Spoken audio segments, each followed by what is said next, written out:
Hello friends, welcome back to Bhumika's kitchen.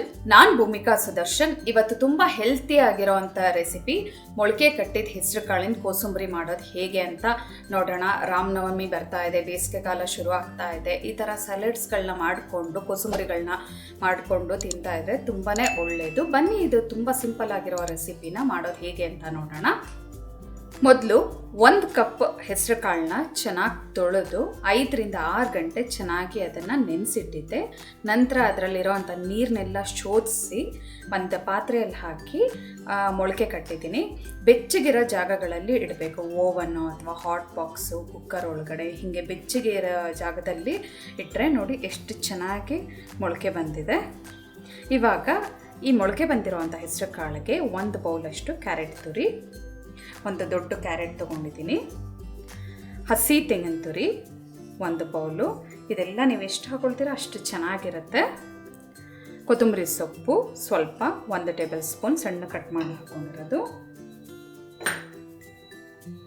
ರುಚಿಗೆ ತಕ್ಕಷ್ಟು ಉಪ್ಪು ಒಂದು ಅರ್ಧ ಟೀ ಸ್ಪೂನ್. ಫಸ್ಟ್ ಇದನ್ನೆಲ್ಲ ಚೆನ್ನಾಗಿ ಮಿಕ್ಸ್ ಮಾಡ್ಕೊಂಡ್ಬಿಡೋಣ.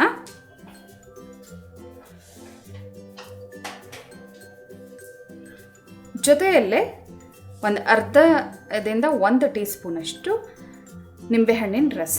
ನಿಮಗೆ ಹುಳಿ ಎಷ್ಟು ಇಷ್ಟಪಡ್ತೀರೋ ಅಷ್ಟು ಹಾಕೊಳ್ಳಿ. ಚೆನ್ನಾಗಿ ಈವನ್ ಆಗಿ ಎಲ್ಲ ಮಿಕ್ಸ್ ಮಾಡ್ಕೊಳ್ತೀನಿ ಮೊದಲು. ಇವಾಗ ಇದಕ್ಕೆ ಒಗ್ಗರಣೆ ಹಾಕೊಳ್ಳೋಣ.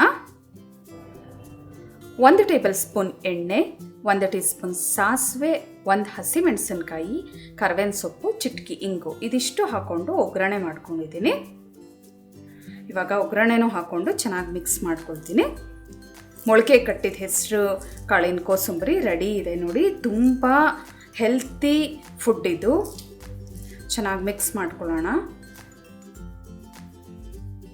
ನೋಡಿದ್ರಲ್ಲ ಎಷ್ಟು ಸುಲಭವಾಗಿ ಮೊಳಕೆ ಕಟ್ಟಿದ್ದ ಹೆಸರು ಕಾಳಿನ ಕೋಸಂಬರಿ ಎಷ್ಟು ಸುಲಭವಾಗಿ ಮಾಡ್ಬೋದು ಅಂತ. ಇದಕ್ಕೆ ನೀವು ಬೇಕಿದ್ರೆ ದಾಳಿಂಬೆ ಹಾಕೋಬೋದು, ಒಂದು ಅರ್ಧ ಬೌಲಷ್ಟು ದಾಳಿಂಬೆ ಹಾಕೋಬೋದು, ಸೌತೆಕಾಯಿ ಹಾಕೋಬೋದು. ನಿಮ್ಗೆ ಯಾವ ಥರ ಇಷ್ಟ ಆ ಥರ ಮಾಡ್ಕೋಬಹುದು. ನೀವು ಹಸಿಮೆಣಸಿನ್ಕಾಯಿ ಇಷ್ಟಪಡ್ತಾ ಇದ್ದರೆ ಒಣಗಿದ ಮೆಣಸಿನ್ಕಾಯಿ ಹಾಕಿ ಒಗ್ಗರಣೆ ಮಾಡ್ಕೋಬೋದು. ಆ ಥರ ಚೇಂಜಸ್ಗಳು ಮಾಡ್ಕೋಬೋದು. ತೆಂಗಿನ ತುರಿ ಎಲ್ಲ ನೀವು ಎಷ್ಟು ಹಾಕೊಳ್ತೀರಾ ಅಷ್ಟು ರುಚಿಯಾಗಿರುತ್ತೆ. ಲೈಟಾಗಿ ಹುಳಿ, ಉಪ್ಪು, ಖಾರ ಲೈಟಾಗಿದೆ. ಸ್ವೀಟ್ ಇಶ್ಯೂ ತಿನ್ನೋದಕ್ಕೆ ಅಂತೂ ತುಂಬ ಖುಷಿಯಾಗುತ್ತೆ. ಈ ಬೇಸಿಗೆ ಕಾಲದಲ್ಲಿ ಈ ಹೆಸರು ಕಾಳು ಕೋಸಂಬರಿಗಳು, ಈ ಥರ ಸೌತೆಕಾಯಿ ಕೋಸಂಬರಿಗಳು ಈ ಥರ ಎಲ್ಲ ಮಾಡ್ಕೊಂಡು ತಿಂದರೆ ತುಂಬಾ ತಂಪು. ನೀವು ಕೂಡ ಈ ರೆಸಿಪಿನ ಒಂದ್ಸಲ ಟ್ರೈ ಮಾಡಿ ಹೇಗಿದೆ ಅಂತ ಕಮೆಂಟ್ ಬಾಕ್ಸಲ್ಲಿ ತಿಳಿಸಿ. ಈ ರೆಸಿಪಿ ನಿಮ್ಗೆ ಇಷ್ಟ ಆಗಿದ್ರೆ ಲೈಕ್ ಮಾಡಿ, ಶೇರ್ ಮಾಡಿ. ಚಾನಲ್ಗಿನ್ನೂ ಸಬ್ಸ್ಕ್ರೈಬ್ ಆಗಿಲ್ಲ ಅಂದರೆ ಆದಷ್ಟು ಬೇಗ ಸಬ್ಸ್ಕ್ರೈಬ್ ಆಗಿ. Thanks for watching. Hello friends, ನನ್ನ ವಿಡಿಯೋ ಇಷ್ಟ ಆಗಿದ್ದರೆ ಲೈಕ್ ಮಾಡಿ, ಹಾಗೆ ನನ್ನ ಚಾನಲ್ಗೆ ಸಬ್ಸ್ಕ್ರೈಬ್ ಆಗಿ. ಪಕ್ಕದಲ್ಲೇ ಇರೋ ಬೆಲ್ ಐಕಾನ್ ಪ್ರೆಸ್ ಮಾಡೋದ್ರಿಂದ ನಾನು ಹಾಕೋ ಪ್ರತಿಯೊಂದು ವಿಡಿಯೋ ನೋಟಿಫಿಕೇಷನ್ ನಿಮಗೆ ಬರುತ್ತೆ.